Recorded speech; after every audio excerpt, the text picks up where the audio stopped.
Hello guys, welcome to my YouTube channel chemistry Adda. तो आज का हमारा टॉपिक है sp3 संकरण यानी कि sp3 हाइब्रिडाइजेशन। तो चलिए स्टार्ट करते हैं अपना टॉपिक sp3 हाइब्रिडाइजेशन। तो नाम से स्पष्ट है कि जब हमारा एक s ऑर्बिटल और 3 p ऑर्बिटल्स आपस में जुड़ करके नए संकरित ऑर्बिटल्स बनाते हैं तो इस प्रोसेस को हमारा sp3 संकरण कहते हैं। तो इसको देखिए, इस पॉइंट में कहा गया है जब एक s ऑर्बिटल तथा 3 p ऑर्बिटल आपस में मिल करके 4 नए ऑर्बिटल बनाते हैं जिन्हें sp3 हाइब्रिडाइजेशन कहा जाता है। तो इसको एक एग्जांपल समझते हैं। तो जैसे कि यहाँ पर हमें एक s ऑर्बिटल दिया गया है और यहाँ पर हमारा 3 p ऑर्बिटल लिया गया है। एक है हमारा px, एक है हमारा py, एक हमारा pz। तो यहाँ पर हो गया हमारा टोटल 3 ऑर्बिटल और यहाँ पर हमारा एक ऑर्बिटल होगा, मतलब यहाँ पर हमारा टोटल 4 ऑर्बिटल हो गया। तो जब यही चारों ऑर्बिटल्स आपस में जुड़ करके एक नया ऑर्बिटल्स का फॉर्मेशन करते हैं, जब यही चारों ऑर्बिटल्स एक s ऑर्बिटल तथा 3 p ऑर्बिटल्स आपस में जुड़ करके एक नया हाइब्रिड ऑर्बिटल्स का निर्माण करते हैं, तो इसी प्रोसेस को ही हम sp3 संकरण कहते हैं। sp3 संकरण क्यों कहते हैं? क्योंकि यहाँ पर हमारे एक s ऑर्बिटल और 3 p ऑर्बिटल्स आपस में जुड़ करके 4 नए हाइब्रिड ऑर्बिटल्स बनाते हैं, इसलिए इसको हम sp3 हाइब्रिडाइजेशन कहते हैं।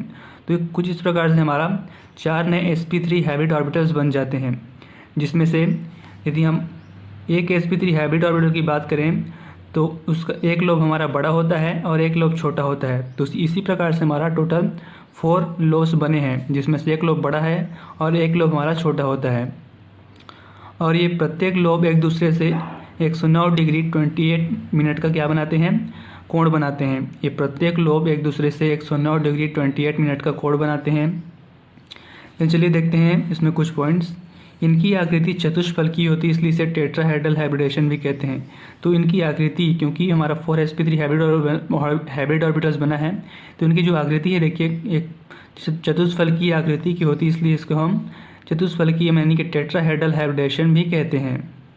तो देखिए ये एक दूसरे के साथ 109 डिग्री 28 मिनट का कोण बनाते हैं। तो ये प्रत्येक लोब जो है एक दूसरे के साथ 109 डिग्री 28 मिनट का कोण बनाते हैं। देन देखिए NH3H2O PCl3SO4 एक्सेट्रा में sp3 हाइब्रिडाइजेशन पाया जाता है। तो जितने हमारे कॉम्प्लेक्स हैं या मॉलिक्यूल हैं, ये इनमें हमारा sp3 हाइब्रिडाइजेशन पाया जाता है। देन चलिए इसके एग्जांपल से समझते हैं। इसमें एग्जांपल है हमारा CH4 यानी कि मेथेन अणु का बनना। CH4 में हमारा किस प्रकार से sp3 हाइब्रिडाइजेशन होता है, इसको देखेंगे। तो देखिए यहाँ पर हमारा जो CH4 में केंद्रीय धातु आयन है, यहाँ पर हमारा कार्बन है, इसलिए सबसे पहले हम कार्बन का इलेक्ट्रॉनिक कन्फिग्रेशन निकालेंगे। तो हमारा जो कार्बन का जो एटॉमिक मास होता है 6 होता है, तो इसका हमें सबसे पहले इलेक्ट्रॉनिक कन्फिग्रेशन निकालना पड़ेगा। तो हमारा इलेक्ट्रॉनिक कन्फिग्रेशन हो जाएगा 1s2 2s2 और 2px1। क्योंकि हमारा कार्बन टोटल 6 इलेक्ट्रॉन उपस्थित हैं, इसलिए कुछ इस प्रकार से हमारा इलेक्ट्रॉनिक कन्फिग्रेशन हो जाता है 1s2 2s2 2px1 और 2py1 और 2pz0 होता है, मतलब 2pz में हमारा 0 है, मतलब यहाँ पर हमारा कोई इलेक्ट्रॉन नहीं, इसलिए यहाँ पर हमारा 0 है। तो हो गया हमारा ग्राउंड स्टेट में इलेक्ट्रॉनिक कन्फिग्रेशन। इसको चलिए ऑर्बिटल्स में भरते हैं। सबसे पहले 1s ऑर्बिटल में भरेंगे कुछ इस प्रकार से, एक क्लॉकवाइज इलेक्ट्रॉन डालेंगे, फिर एंटी क्लॉकवाइज इलेक्ट्रॉन डालेंगे, देन उसका 2s ऑर्बिटल में डालेंगे क्लॉकवाइज एंटी क्लॉकवाइज। देन इधर हमारा हो गया 4 इलेक्ट्रॉन और हमें 2 इलेक्ट्रॉन की और आवश्यकता है। तो 2px में हमारा एक इलेक्ट्रॉन है और 2py में हमारा एक इलेक्ट्रॉन है, तो एक एक इलेक्ट्रॉन इनमें इन दोनों ऑर्बिटल्स में हम डाल देते हैं। तो हो गया हमारा ग्राउंड स्टेट में इलेक्ट्रॉनिक कन्फिग्रेशन। देन चलिए देखते हैं एक्साइटेड स्टेट यानी कि उत्तेजित अवस्था में हमारा इलेक्ट्रॉनिक कन्फिग्रेशन किस प्रकार से होता है। तो हमारा उत्तेजित अवस्था में कुछ इस प्रकार से 1s2 2s1 2px1 2py1 2pz1 इस प्रकार से इलेक्ट्रॉनिक कन्फिग्रेशन हो जाता है। देखिए यहाँ पर क्या हुआ है, तो यहाँ पर हमारा जो 1s में हमारा टोटल 2 इलेक्ट्रॉन है, तो यहाँ पर टोटल 2 इलेक्ट्रॉन को फिल कर दिए, एक क्लॉकवाइज इलेक्ट्रॉन एक anti clockwise electron. Then 2s में हमारा केवल एक इलेक्ट्रॉन है, तो यहाँ पर हम एक इलेक्ट्रॉन को फिल कर दिए। एंड 2px में हमारा एक इलेक्ट्रॉन है, 2py1 में हमारा एक इलेक्ट्रॉन है, 2pz0 में हमारा एक इलेक्ट्रॉन है। तो देखिए यहाँ पर एक्साइटेड स्टेट यानी उत्तेजित अवस्था में हुआ क्या है कि यहाँ पर हमारा जो 2s ऑर्बिटल में यहाँ पर हमारा जो 2s ऑर्बिटल में 2 इलेक्ट्रॉन उपस्थित था, तो यहाँ पर एक इलेक्ट्रॉन कूद करके हमारा 2pz ऑर्बिटल में आ गया है। मतलब यहाँ पर हमारा जो 2s ऑर्बिटल में हमारा टोटल 2 इलेक्ट्रॉन था, यहाँ पर एक इलेक्ट्रॉन कूद करके हमारा जो 2pz में हमारा कोई भी इलेक्ट्रॉन नहीं था, तो एक इलेक्ट्रॉन हमारा 2pz के पास आ गया है।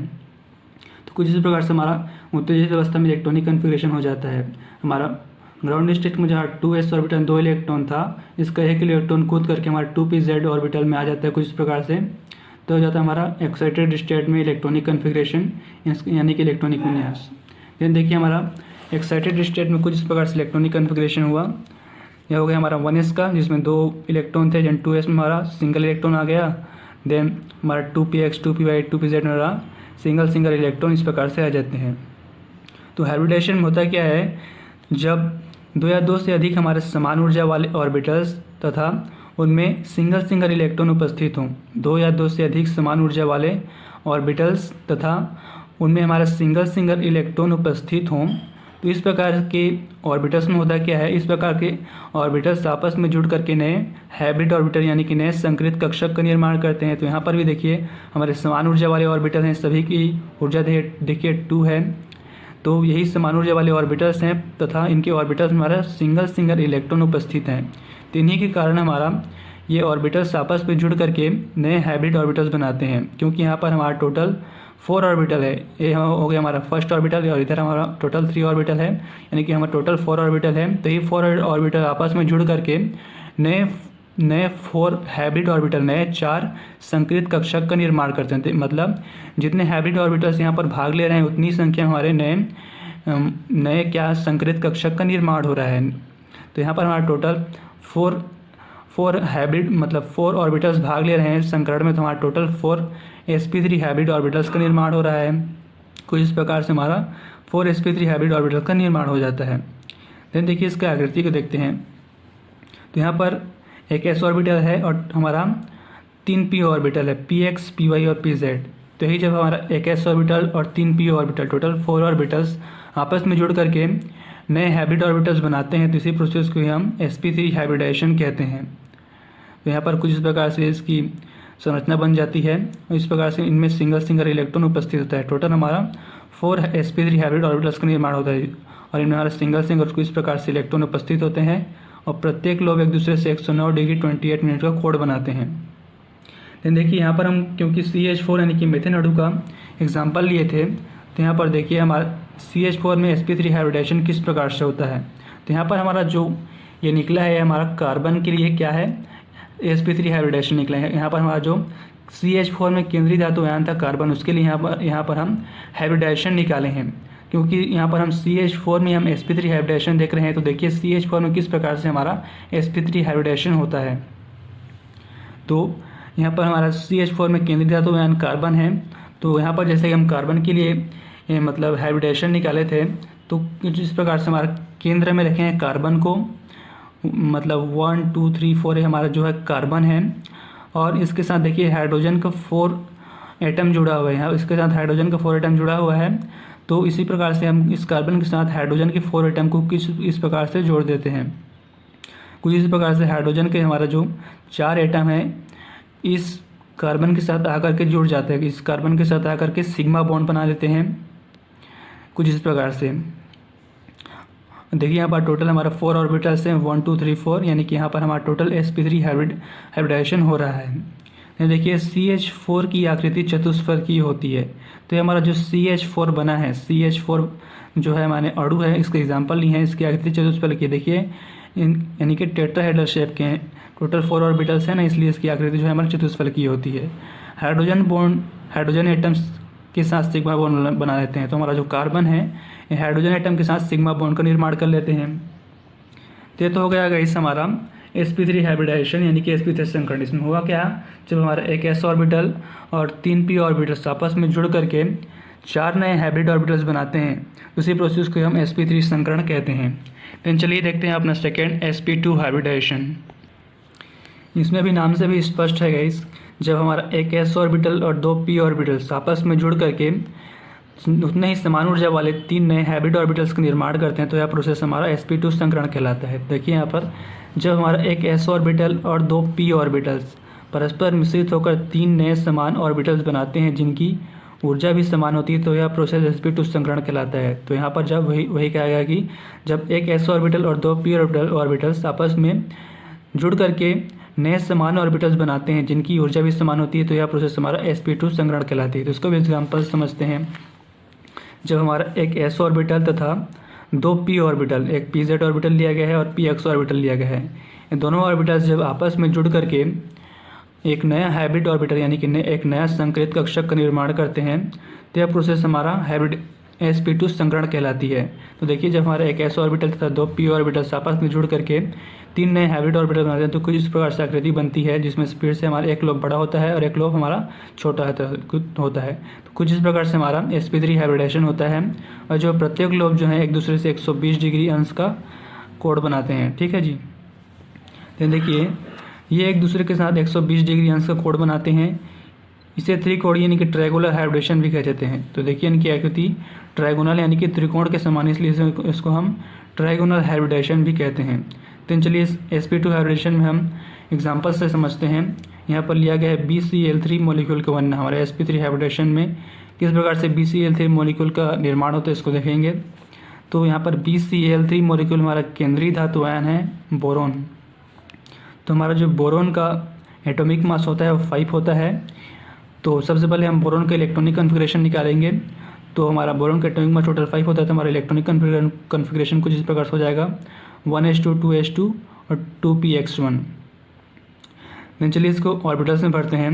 तो सबसे पहले हमारा 1s ऑर्बिटल में टोटल 2 इलेक्ट्रॉन है, देन 2s ऑर्बिटल में टोटल 2 इलेक्ट्रॉन है, और हमारा 2px ऑर्बिटल में हमारा केवल एक ही इलेक्ट्रॉन है। तो कुछ प्रकार से इसका इलेक्ट्रॉनिक कन्फिग्रेशन हो जाता है। तो हो गया हमारा ग्राउंड स्टेट यानी कि मूल अवस्था के लिए इलेक्ट्रॉनिक कन्फिग्रेशन। देन हम एक्साइटेड स्टेट यानी कि उत्तेजित अवस्था के लिए इलेक्ट्रॉनिक कन्फिग्रेशन निकालेंगे। तो सबसे पहले देखिए, हो जाता है हमारा 1s2 2s1 2px1 2py1। तो देखिए, तो हमारा ग्राउंड स्टेट में यानी कि मूल अवस्था में जो 2s ऑर्बिटल में 2 इलेक्ट्रॉन था, उत्तेजित अवस्था में क्या हुआ है कि इसका जो एक इलेक्ट्रॉन है ये कूद करके हमारा 2py ऑर्बिटल में आ गया है, क्योंकि हमारा जो 2px ऑर्बिटल के टोटल 3 पार्ट होते हैं, 2px 2py 2pz। तो हमारा जो मूल अवस्था यानी ग्राउंड स्टेट में केवल 2px में खाली मतलब एक इलेक्ट्रॉन था, और 2py 2pz में हमारा इलेक्ट्रॉन मतलब ये ऑर्बिटल जो है खाली थे। तो हुआ क्या है कि जो हमारा 2s ऑर्बिटल में टोटल 2 इलेक्ट्रॉन है, तो यहाँ पर का जो एक इलेक्ट्रॉन है कूद करके हमारा ग्राउंड स्टेट में इस 2py ऑर्बिटल्स में आ जाता है। 2p हमारा y ऑर्बिटल्स में एक इलेक्ट्रॉन आ जाता है। तो इस प्रकार से इसको ऑर्बिटल्स में भर देते हैं। देखिए, 1s में हमारा टोटल 2 इलेक्ट्रॉन है, तो यहाँ पर टोटल 2 इलेक्ट्रॉन को भर दिए हैं। एंड 2s में हमारा हो गया एक इलेक्ट्रॉन है, इसलिए यहाँ पर एक इलेक्ट्रॉन आ गया। देन हमारा 2px और 2py सिंगल इलेक्ट्रॉन आ जाता है, क्योंकि यहाँ पर हमारा 2s में 2 इलेक्ट्रॉन है, यहाँ पर एक इलेक्ट्रॉन कूद करके इस 2py ऑर्बिटल में आ गया है एक्साइटेड स्टेट में। तो एक्साइटेड स्टेट में हमारा इलेक्ट्रॉनिक कन्फिग्रेशन कुछ इस प्रकार से हो जाता है। हमारा 1s में हमारा टोटल 2 इलेक्ट्रॉन आ जाता है, और 2s में हमारा सिंगल इलेक्ट्रॉन, और 2px और 2py में ऑर्बिटल में हमारा सिंगल इलेक्ट्रॉन आ जाता है। तो इन्हीं सिंगल इलेक्ट्रॉन की उपस्थिति के कारण तथा इनकी ऊर्जा भी समान होने के कारण, क्योंकि ये हमारा 2s है और 2px है 2py वही है, मतलब इनकी ऊर्जा भी समान है तथा इनके ऑर्बिटल में सिंगल इलेक्ट्रॉन भी उपस्थित हैं। इसलिए ये तीनों ऑर्बिटल्स जो हैं आपस में जुड़ करके एक नया संकरित कक्षक का निर्माण करते हैं, 3 नए sp2 हाइब्रिड ऑर्बिटल्स का निर्माण करते हैं। तो कुछ इस प्रकार से हमारा 3 sp2 हाइब्रिड ऑर्बिटल्स का निर्माण हो जाता है। इस प्रकार से हमारा सिंगल इलेक्ट्रॉन हमारा हो जाता है, 3 sp2 हाइब्रिड ऑर्बिटल का निर्माण हो जाता है। चलिए इसकी आकृति को देखते हैं। आकृति भी जैसे सेम है इसका। तो यहाँ पर हमारा एक s ऑर्बिटल लिया गया है और 2px और 2p ऑर्बिटल लिया गया है, मतलब यहाँ टोटल 3 ऑर्बिटल लिया गया है और इनकी ऊर्जा समान है। तो ही ऑर्बिटल आपस में जोड़ करके 3 नए हाइब्रिड ऑर्बिटल्स का निर्माण करते हैं कुछ इस प्रकार से, जिसमें से एक लोब हमारा बड़ा होता है, एक लोब छोटा होता है, और प्रत्येक लोब एक दूसरे से 120 डिग्री अंश का कोण बनाते हैं। और इनकी आकृति देखिए त्रिकोण के समान यानी कि ट्रायगोनल हाइब्रिडेशन शो करते हैं। तो चलिए देखते हैं BCl3 मॉलिक्यूल में एग्जैक्टली किस प्रकार से हमारा sp2 हाइब्रिडेशन हो रहा है। तो यहाँ पर BCl3 मॉलिक्यूल हमारा केंद्रीय धातु यानी कि बोरोन है। तो बोरोन को यहाँ पर हम केंद्र में रखे हैं। तो यहाँ पर हमारा जो बोरोन के लिए जो यहाँ पर हाइब्रिड ऑर्बिटल्स निकला है, यहाँ पर हमारा बोरोन के लिए क्या निकल रहे हैं, यहाँ पर हाइब्रिडेशन नहीं कर रहे हैं। तो किस प्रकार से हमारा जो बोरोन है इसको केंद्र में रखें, यहाँ पर इसको बोरोन को हम केंद्र में रखे हैं। देखिए इसके साथ बोरोन के साथ क्लोरीन के 3 एटम जुड़े हुए हैं। बोरोन के साथ हमारा क्लोरीन के 3 एटम जुड़े हुए हैं।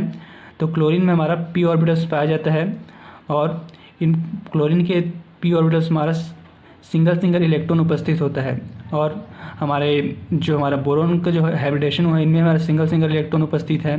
तो इस p ऑर्बिटल्स के यदि इस बोरोन के साथ बॉन्ड बनाना है तो इसमें हमारा एक इलेक्ट्रॉन की आवश्यकता होती है और इसमें तो पहले से ही हमारा बोरोन में इलेक्ट्रॉन उपस्थित है। तो हमारे इस क्लोरीन के पास के पी ऑर्बिटल्स में हमारा एक सिंगल इलेक्ट्रॉन उपस्थित होता है, इसलिए इस क्लोरीन का पी ऑर्बिटल्स इस बोरोन के साथ आकर के बॉन्ड इस प्रकार से कुछ बॉन्ड बनाते हैं। इस प्रकार से हमारा सिग्मा बॉन्ड बना देते हैं। तो क्लोरीन के 3 पी ऑर्बिटल्स कुछ इस प्रकार से इस बोरोन के साथ सिग्मा बॉन्ड बना देते हैं। तो देखिए इनकी आकृति एक त्रिकोण के समान ट्राइगोनल हाइब्रिडेशन होता है। देन देखिए sp2 संकरण के द्वारा BCl3 अणु का संरचना। तो किस प्रकार से हमारा ट्राइगोनल संरचना हो जाए जहाँ पर केंद्र होता है बोरोन और प्रत्येक जो मतलब लोग होते हैं 120 डिग्री अंश का कोण बनाते हैं। और किस प्रकार से हमारा क्लोरीन क्लोरीन के 3 एटम इस प्रकार से जुड़े होते हैं हमारे बोरोन के साथ। तो हो गया हमारा sp2 हाइब्रिडेशन। तो sp2 हाइब्रिडेशन हुआ क्या मुख्यतः कि जब एक s ऑर्बिटल और 2 p ऑर्बिटल्स आपस में जुड़ करके 3 नए हाइब्रिड ऑर्बिटल बनाते हैं, 3 नए sp2 संकरित ऑर्बिटल बनाते हैं। तो यह प्रोसेस हमारा sp2 संकरण कहलाता है। तो चलिए देखते हैं हमारा sp संकरण। तो इसमें भी नाम से भी स्पष्ट है कि जब हमारा एक s ऑर्बिटल तथा एक p ऑर्बिटल आपस में मिल करके नए 2 समान ऑर्बिटल बनाते हैं तो यह प्रक्रिया sp हाइब्रिडेशन कहलाती है। तो मतलब जब एक s ऑर्बिटल तथा एक p ऑर्बिटल्स आपस में मिल करके जब नए 2 समान ऊर्जा वाले संकरित कक्षक बनाते हैं तो यह प्रोसेस हमारा sp हाइब्रिडेशन कहलाता है। इसको भी एग्जांपल से समझते हैं।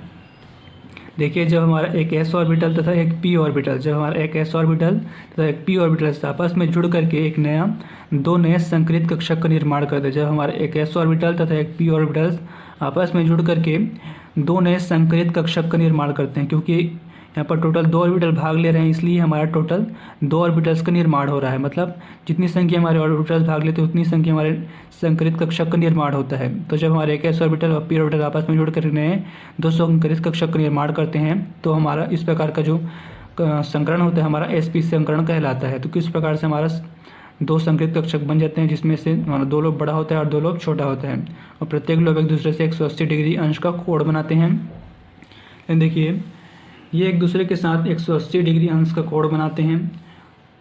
2sp संकरित कक्षक 2 लोब्स का बना होता है जिसमें से एक लोब छोटा और एक लोब बड़ा होता है। तो इसमें से देखिए अंदर का जो लोब बहुत छोटा होता है और बाहर का लोब हमारा बड़ा है। इसमें लीनियर यानी कि रेखीय हाइब्रिडेशन भी होता है। तो इस प्रकार के जो हाइब्रिडेशन होता है देखिए एक रेखा में है, एक रेखीय संरचना में है, इसलिए इसको हम लीनियर हाइब्रिडेशन भी कहते हैं। तो चलिए इसका एग्जाम्पल देखते हैं। तो हमारा sp हाइब्रिडेशन में बेस्ट एग्जांपल क्या हो सकता है, BCl2 मॉलिक्यूल का बनना। हमारे sp हाइब्रिडेशन में किस प्रकार से BCl2 मॉलिक्यूल बनते हैं इसको हम देखेंगे। तो फिर से देखिए हमारे BCl2 मॉलिक्यूल में केंद्रीय धातु आयन है बेरिलियम। तो सबसे पहले बेरिलियम का जो एटॉमिक मास होता है 4 होता है। तो हमारा सबसे पहले हम इसका इलेक्ट्रॉनिक कन्फिगरेशन निकालेंगे। तो इसका इलेक्ट्रॉनिक कन्फिगरेशन हो जाता है हमारा 1s2 2s2। देन इसको हम ऑर्बिटल से भर देते हैं। तो हमारा 1s ऑर्बिटल टोटल 2 इलेक्ट्रॉन है तो 2 इलेक्ट्रॉन डाल दिए। देन 2s में हमारा 2 इलेक्ट्रॉन है तो 2 ऑर्बिटल डाल दिए। और 2p ऑर्बिटल हमारा किसी प्रकार से इलेक्ट्रॉन नहीं है तो हमारा खाली रहेगा। तो हो गया हमारा ग्राउंड स्टेट में इलेक्ट्रॉनिक कन्फिगरेशन। देन देखिए हमारा एक्साइटेड स्टेट यानी कि उत्तेजित अवस्था में इलेक्ट्रॉनिक कन्फिगरेशन।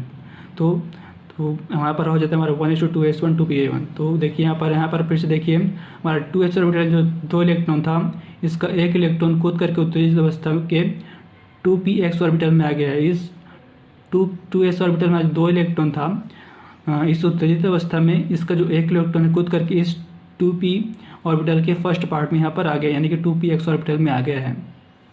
तो हमारा जो उत्तेजित अवस्था में कुछ इस प्रकार से इलेक्ट्रॉनिक कन्फिगरेशन हो जाता है। 1s में कुछ इस प्रकार से 2 इलेक्ट्रॉन रह जाते हैं और 2s में हमारा एक सिंगल इलेक्ट्रॉन रह जाता है और 2p ऑर्बिटल के फर्स्ट पार्ट हमारा कुछ इस प्रकार से एक सिंगल इलेक्ट्रॉन आ जाता है। तो किसी प्रकार से हमारा sp3 हाइब्रिडेशन हो जाता है। 1s हमारा कुछ इस प्रकार से 2 इलेक्ट्रॉन और यहाँ पर हमारा sp हाइब्रिडेशन किस प्रकार से होता है। तो हो गया sp संकरित b बेरिलियम एटम। देन इसकी आकृति को देखते हैं। कुछ प्रकार से हो जाता है इसकी आकृति हमारा बेरिलियम का।